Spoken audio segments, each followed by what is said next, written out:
Madam Speaker, one of the underlying concerns that I have about what we've done here with this particular budget is how we've looked at revenue.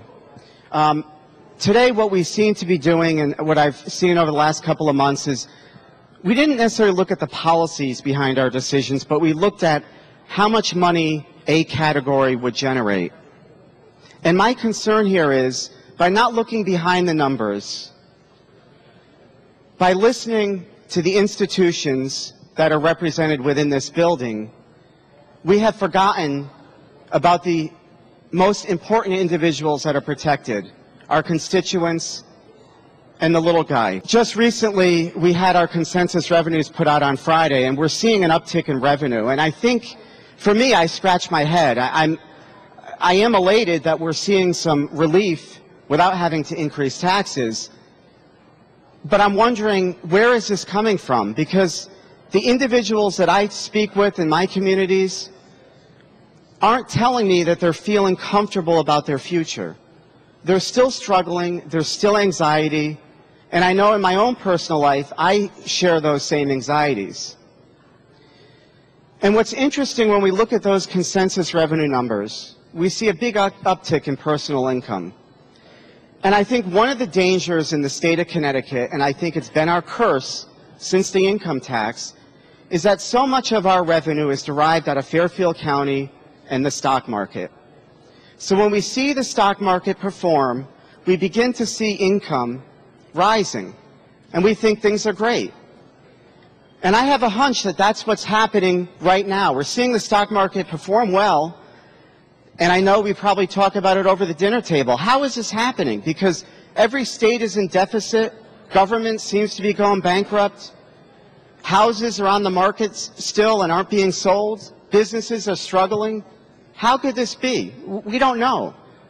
But I think it's important for us to try to figure that out, because we are relying on that very revenue when we've crafted this budget. And what I do see when I look at those consensus revenue numbers is I do see the continual decline in other areas.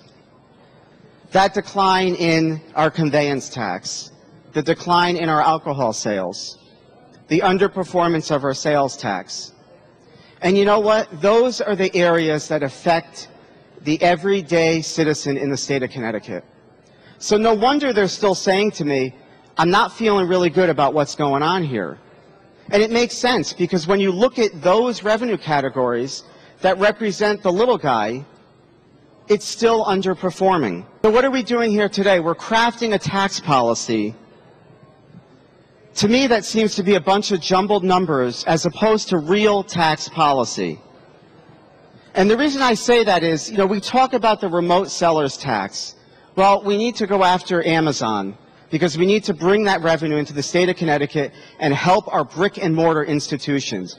Because everybody is buying their products over the internet, and the small business guy is getting killed because they have to charge the 6% sales tax, and the out-of-state business doesn't have to charge it.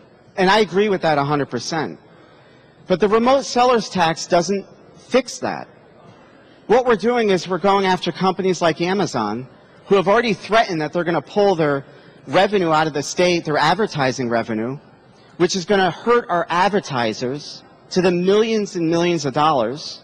We've heard that testimony over and over. That's why we've never done it before.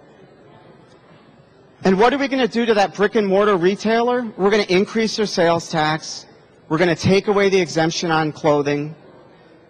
We're going to increase the tax on alcohol sales.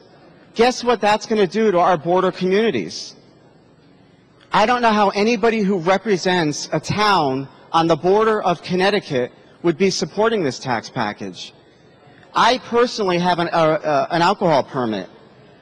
Through my business, I saw sales decline over 20% in alcohol sales, and they haven't returned. It's been a 2-year flatline decline. And what we're going to do to these stores is we're going to pile it on. Let's tax them some more. I was at an event last night, and we were sitting around and talking, and a friend of mine said, you know, I go to Massachusetts once a week. It's no trouble for me to just buy my alcohol over the border. I'm not going to pay more taxes. It's the pile-on. It's not just 30 cents to that little guy. It's the personal income tax. It's the property tax credit. It's the increase in the sales tax. People are tired.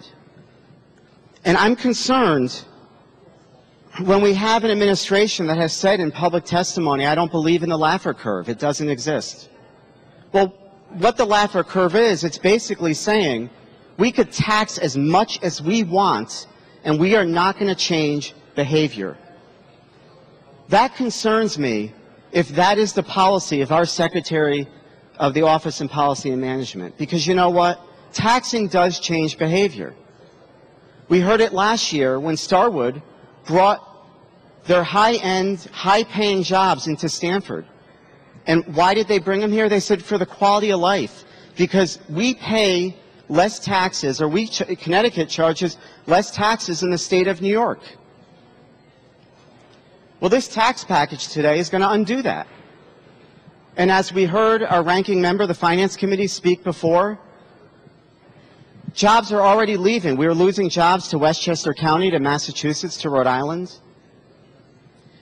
And will it be a mass exodus, Madam Speaker? I don't think so. You know, there will be institutions that will stay here. Certainly the insurance companies love this budget. They sent a letter saying they do. So probably that institution will be protected. Not having the unitary tax in here, we're protecting our big businesses. But what concerns me is the individuals that we're not protecting are the little guys, the 70% of our economy, the small business individuals. And why are we rushing this budget along? Because I suspect that 70% of our economy in Connecticut translates to 70% of our electorate. And if we rush this budget along, we don't need to hear from them. We don't need to listen to their cries and their struggles. I don't think the right thing to do today is to pass this budget. But I think the right thing to do, if you vote for this budget, is to go home to your district, look your constituents in the eye, and tell them why you voted for it.